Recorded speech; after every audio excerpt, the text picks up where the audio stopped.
মাশাআল্লাহ, কত সুন্দর ফলন। কাটিং আর কাটিং, একটা ঝোপে মনে হচ্ছে সোনালী ফসল। যাই হোক, আসসালামু আলাইকুম প্রিয় দর্শক শ্রোতা, দূরে কিংবা কাছে, দেশ অথবা প্রবাসী, যে যেখান থেকে দেখছেন সকলকে জানাই আন্তরিক শুভেচ্ছা, অভিনন্দন।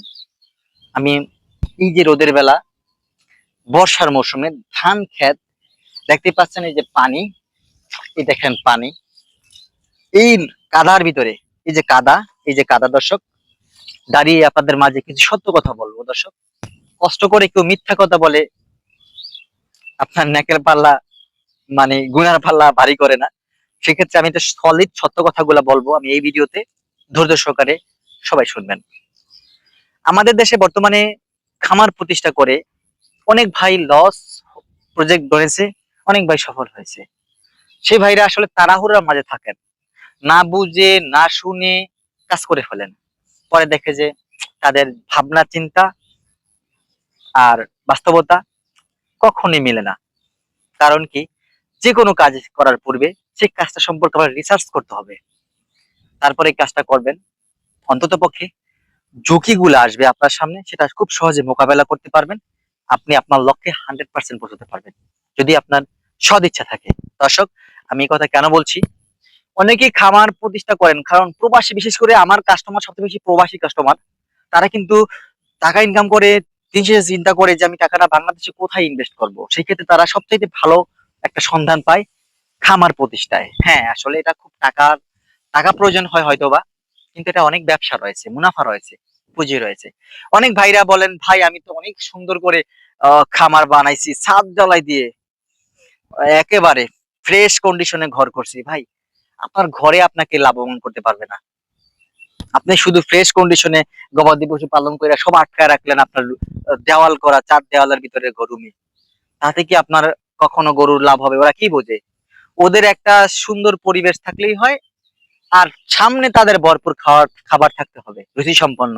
তাহলে সেটা তারা ভালো মনে করে। হ্যাঁ, অবশ্যই চিন্তা ভাবনা আপনার এত গভীরে না যায়, আপনি কিভাবে ভালোভাবে মোটামুটি ভাবে শুরু করবেন, তারপরে আপনি আস্তে আস্তে বড় রূপ নেন না। যারাই অনেক বড় হয়েছেন, নিচ থেকেই উঠেছেন, অনেক বড় দিয়ে শুরু করছেন, ঝরে পড়ে গেছেন। আসলে আমার চিন্তা ভাবনার টেন্ডেন্সির কারণে আমরা ঝরে পড়ে যাই। দর্শক, আমি ছোট মানুষ, ছোট মুখে বড় কথা বলতে নাই, হয়তোবা আমার অনেক পরিমাণ টাকা পয়সা নাই দর্শক।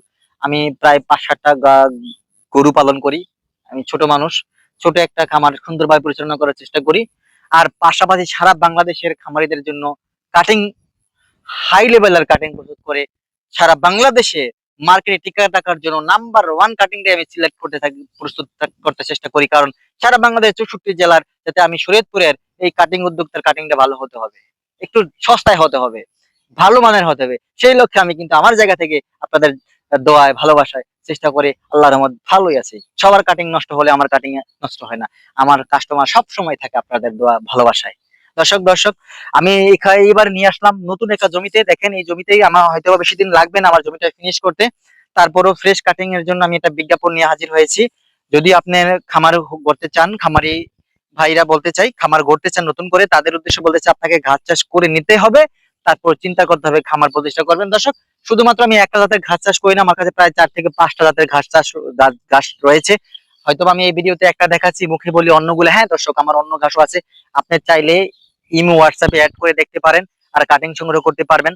যে কোনো ঘাসের কাটিং, আমেরিকান গুয়াতেমালা বলেন, জারোয়ান হাইব্রিড বলেন, তাইওয়ান হাইব্রিড বলেন, পাকচক বলেন, রেড পাকচক বলেন, এবং কি জার্মান হোয়াইট হাইব্রিড, অজানা হাইব্রিড, সর্বপ্রকারের ঘাসের কাটিং আমার কাছে রয়েছে।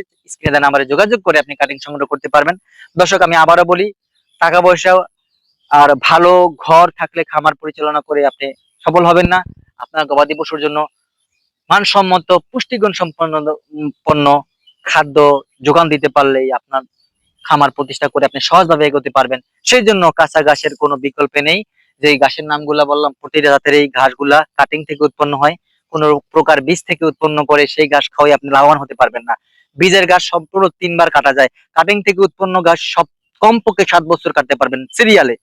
তার মানে প্রথম ধাপে হয়তোবা 2 মাস টাইম নিবে। দর্শক, সত্যি কথা বলে নেই, 2 মাস যদিও টাইম নেয়, পরে কিন্তু 1 মাস অন্তর অন্তর পরে কাটে খাওয়াবেন, 1 মাস 10 দিন পর পর কাটে খাওয়াবেন।